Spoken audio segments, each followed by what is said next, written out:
It's cold, it's wet, it's the middle of February, but we're down here at Chad Pool, wonderful little day ticket water, and we've come down here especially to see Josh Bennett. Josh is fishing down on the day ticket water, and we've come down. He's having a wonderful run at the moment, had some fantastic fish recently, so we decided to come down, meet up with him, have a fish for the day and see exactly what he's doing.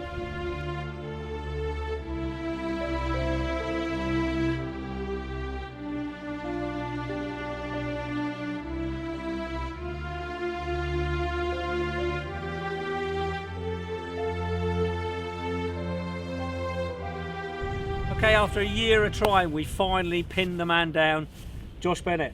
How you doing, Josh? How you doing? Good to see you. Right, Josh came down last night. You had a few last night? I did, yeah. I had 4 through the night, which was good. Stopped about 1 o'clock this morning, so hopefully we'll continue where we left off today. Okay, so I'm sure a lot of the viewers have seen you on social media. You've had a cracking result recently. Yeah. One particular 37, which was an absolute beautiful fish. Yeah. Where was that from? Was that? It's from a local syndicate near me. A bit hush hush, so I can't say too much. But yeah, lovely fish.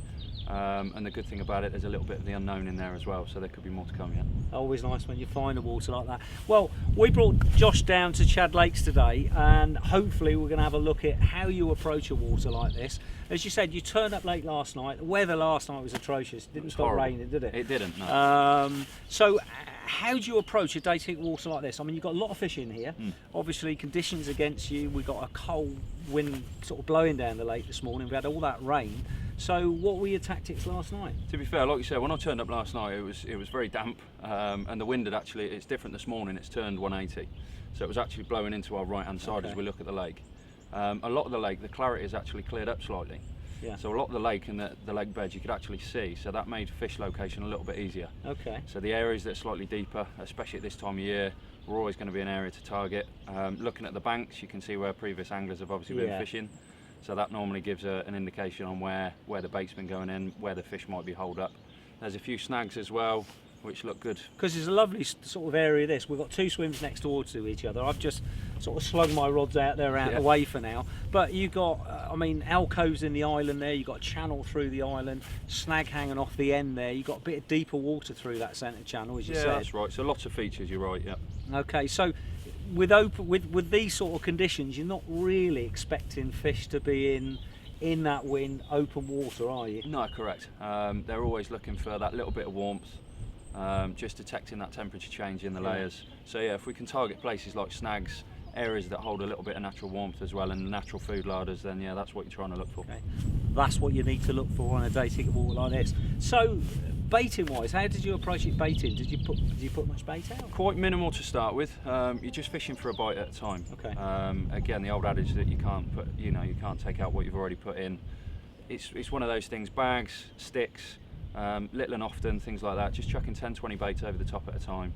So it's not one of those for getting your marker out, fill it in and just sticking your rods on? Because of the nature of the lake, not personally, no. Some people can and be quite productive, but at this time of year, definitely not. Just little and often, moving about, maybe a roving rod, which I had last night. It didn't produce, the ones around the island did, so I put all my rods around the island and tried to capitalise on that. Okay, right, now what we're going to do now, we're going to go in, grab his boxes, we're going to get his rigs, we're going to get his setup, and we're going to look at what makes Josh the angler he is.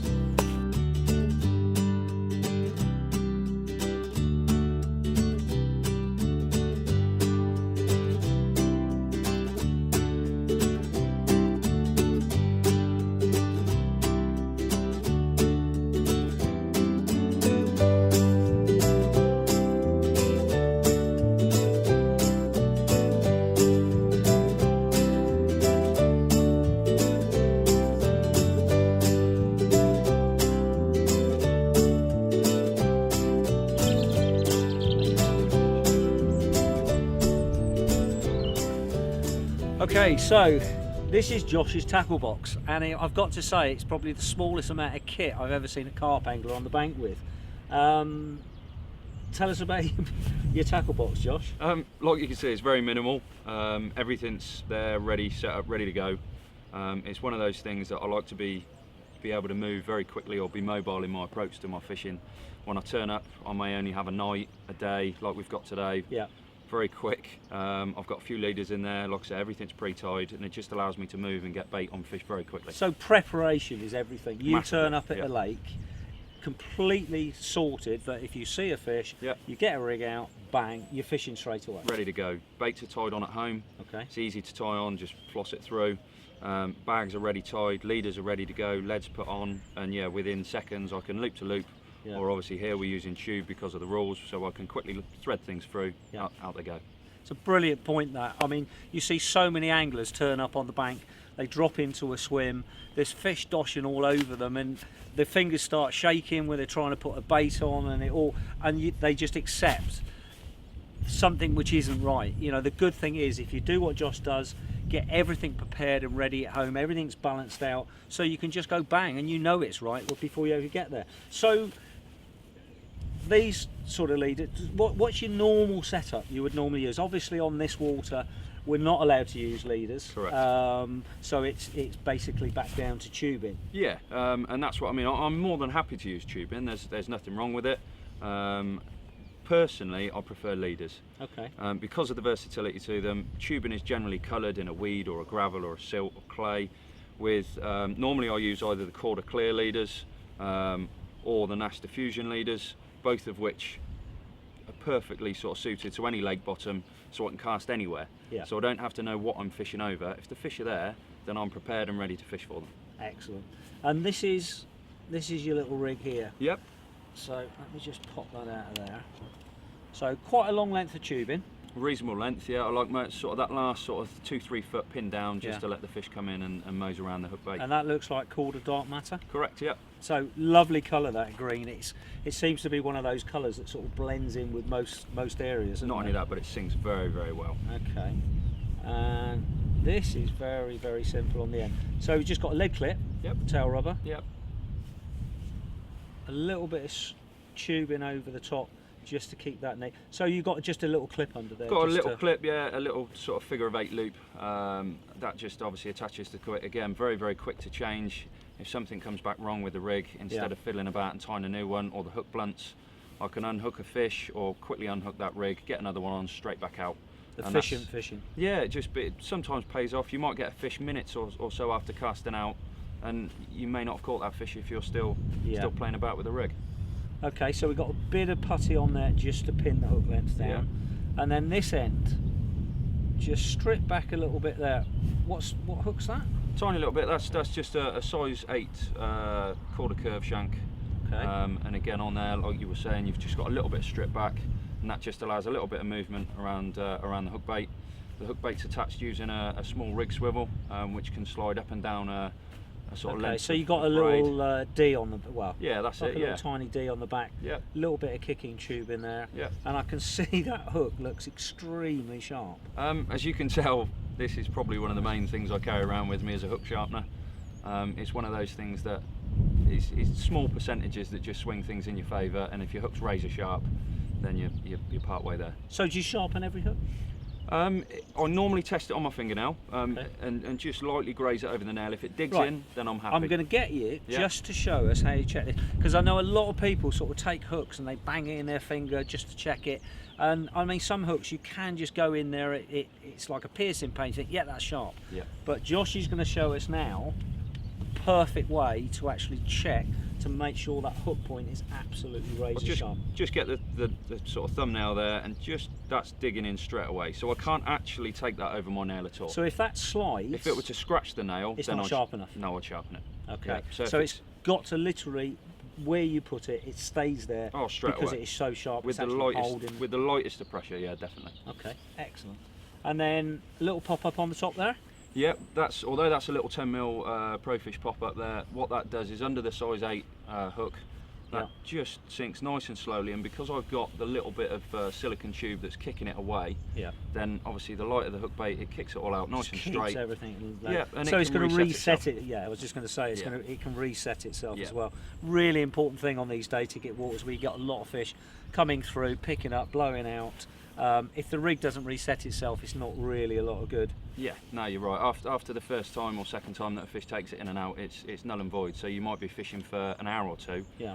technically you're not really fishing. So if it can reset, hence why the little rig swivels on the end there, a little bit of anti-eject, then that's, you know, you're fishing efficiently. So you're obviously very prepared. You know, every time you turn up at the water, I know your stuff is packed up in small bags, and you're very mobile.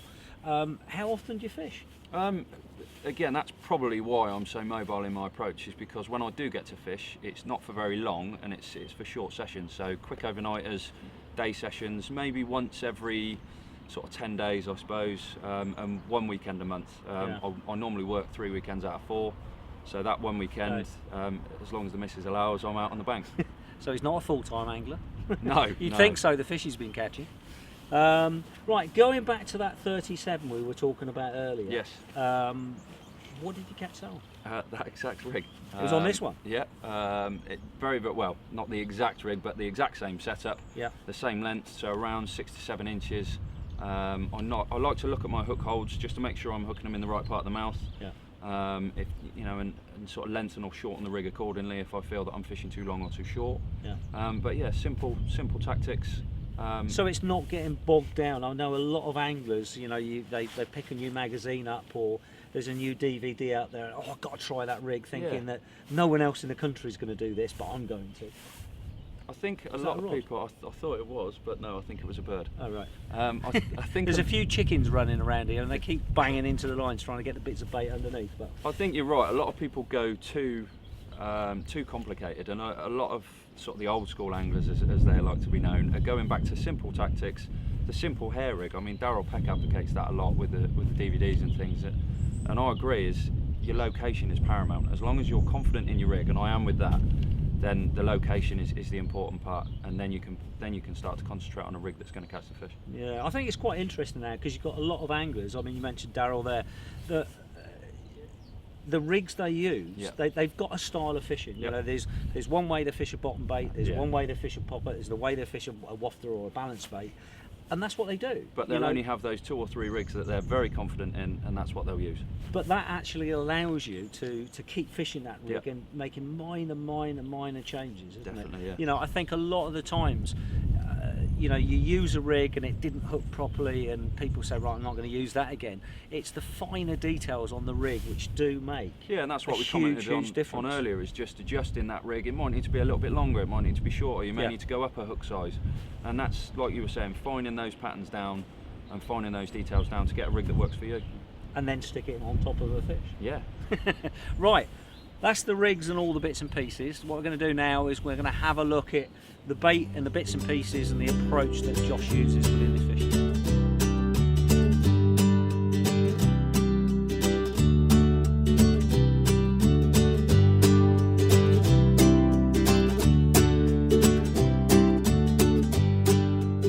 Okay, so we've got that fish back, fish number 5, well done. Your mix, this is your stick mix. Yes. Just run us through what you've actually got in there. Of course. First things first, just crumble up some boilers. Again, we were talking about preparation. 9 times out of 10 that's done at home. Okay. So my chosen boilie goes in, some of the matching stick mix, and then I put some Supreme Cream stick mix in as well, or the multi-mix. Okay. Good helping of that. Some mini combo or some little gems. Some of your pellets. So a nice selection of the smaller pellets. Yeah. Just again, different breakdown times and things like that. Okay, just doing that piece to camera over there, looking at Josh's rig box and bits and pieces, and bang, his left-hand rod's gone off. Just left of the snag down there. The fish is kiting around to the right. So just proof of the pudding, it does actually work. So we're going to get this fish landed, let you have a look at that, and then we'll look at the actual full setup on his rod.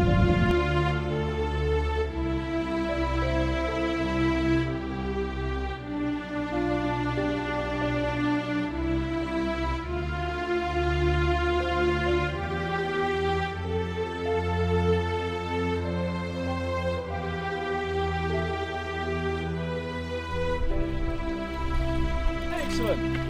Well done, Josh. Right, let's go and see if we can get it back out and get another one. Okay, that's fish number 6. Right, let's start again with this mix. So, what are you putting into your stick mix? First of all, I start off with some crushed and chopped up boilers, and that can be done at home again along the preparation sort of lines. Some matching stick mix to my boilie as well, and then I put some Supreme Cream multi-mix in, along with some mini combo and little gems pellets. Yeah. I then give the whole lot a good lacing of the Supreme Cream Glug. Give it all a good mix, and that comes out with this sort of consistency, and that's the mix. Very simple, nice and colourful. So quite intense in taste. There's lots of little bits and pieces in there. Very creamy, yeah, and the glug adds to it as well, which is fantastic. Yeah, and that's just pulling them down into that small area. Correct. Yeah. It's surprising, isn't it? Once you start using all those small little bits and pieces around a hook bait, you think, oh God, I want some solid food for them to eat. Yeah. But that's what excites them. Completely, yeah. The aroma in the area and just that little parcel around. I mean, I make my sticks maybe 2 or 3 inches long, which are longer than some, but that seems to do me fine. And just that little area around the hook bait seems to attract them in, and hopefully you get the take. And there was one other little thing that I saw that he hasn't actually told us what he's done with it. I've never seen it done before, but you put a little drizzle of beetle in over the whole top of the whole lot as well. Correct, yeah. Again, it just gives you that little added sort of real sweet flavour to it, and that just pulls those fish down into the area. And you've got a lovely sort of haze of all those liquids. And yeah, that's it. They all mix into one. Normally, I again, with the preparation, I know I keep harping on, but I'll make them up at home. And I'll bring, maybe the night before, let the whole lot mix in together, seep into that ground bait and the multi-mix, and that's what gives it. So every little dry bit then's got the liquids going. Yeah, definitely, and that gives you the consistency to push into the stick. Yeah, fantastic. Well, it's working here today. What we're going to do now is Josh is just about to recast one of his rods, so we're going to have a look at your stick, how you're putting it on, and seeing how good you cast.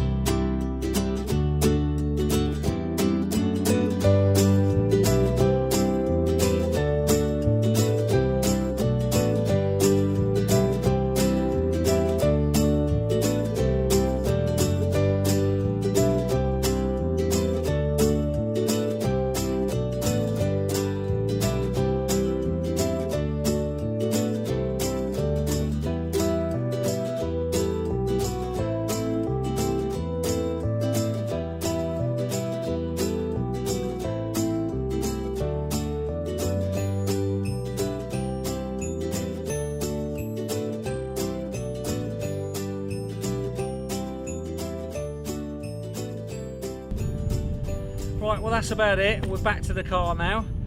Good session, Josh. You did well. Very much so. Yeah, really enjoyed it. Really enjoyed it. Thanks for inviting me.